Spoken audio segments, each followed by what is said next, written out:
Hormuz প্রণালী পাহারার নামে 20% transit ফি আদায়ের পরিকল্পনা থেকে সরে এসেছেন আমেরিকার প্রেসিডেন্ট ডোনাল্ড ট্রাম্প।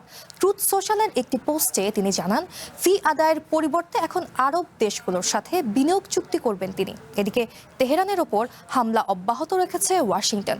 এর জবাবে বাহরাইন ও কুয়েতে অবস্থিত আমেরিকার সামরিক ঘাঁটিতে পাল্টা আঘাত হানে ইরান। হরমুজ প্রণালী দিয়ে চলাচলকারী পণ্যবাহী জাহাজের উপর 20% ফি আরোপের বিতর্কিত প্রস্তাবটি থেকে শেষ পর্যন্ত সরে এসেছেন আমেরিকার প্রেসিডেন্ট ডোনাল্ড ট্রাম্প। এর পরিবর্তে মধ্যপ্রাচ্যের উপসাগরীয় দেশগুলোর সঙ্গে বাণিজ্য ও বিনিয়োগ চুক্তি করার সিদ্ধান্ত নিয়েছেন তিনি। জলপথটি পাহারা দেওয়ার জন্য 20% ইউনাইটেড স্টেটস রিইম্বার্সমেন্টস ফি ধার্য করার প্রস্তাব দেওয়ার মাত্র একদিন পরেই তার এই অবস্থান পরিবর্তন করলেন ট্রাম্প।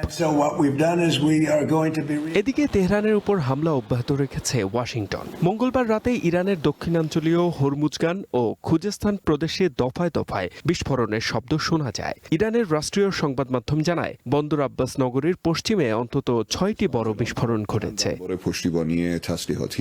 পাশাপাশি খুজেস্তানের অহবাজে আঘাত এনেছে আমেরিকার মিসাইল। হরমুজগানের সিরিক কাউন্টি এবং ঐতিহাসিক কেশম দ্বীপের কাছেও আমেরিকার বিমান হামলার খবর পাওয়া গেছে। আমেরিকার সেন্ট্রাল কমান্ড জানায়, হরমুজ প্রণালীতে বাণিজ্যিক জাহাজে ইরানের হামলা চালানোর ক্ষমতা গুড়িয়ে দিতেই এই অভিযান। শুধু হামলা নয়, হরমুজ প্রণালী দিয়ে ইরানি বন্দরে জাহাজ চলাচল বন্ধ করতে আবারও কঠোর নৌ অবরোধ শুরু করেছে আমেরিকার বাহিনী। তবে এর মাত্র কয়েক ঘন্টার ব্যবধানে পাল্টা আঘাত হানে ইরান। আইআরজিসি জানায়, ড্রোন ও ক্ষেপণাস্ত্রের আঘাতে বাহরাইনের শেখ ইসা বিমান ঘাঁটিতে থাকা আমেরিকার অস্ত্রাগার এবং যুদ্ধ জাহাজ ও হেলিকপ্টারের যন্ত্রাংশ ধ্বংস করে তারা। একই সাথে কুয়েতের আলী আল সালেম বিমান ঘাঁটিতে হামলা চালিয়ে আমেরিকার বেশ কয়েকটি ড্রোন গুড়িয়ে দেওয়ার দাবি করেছে আইআরজিসি।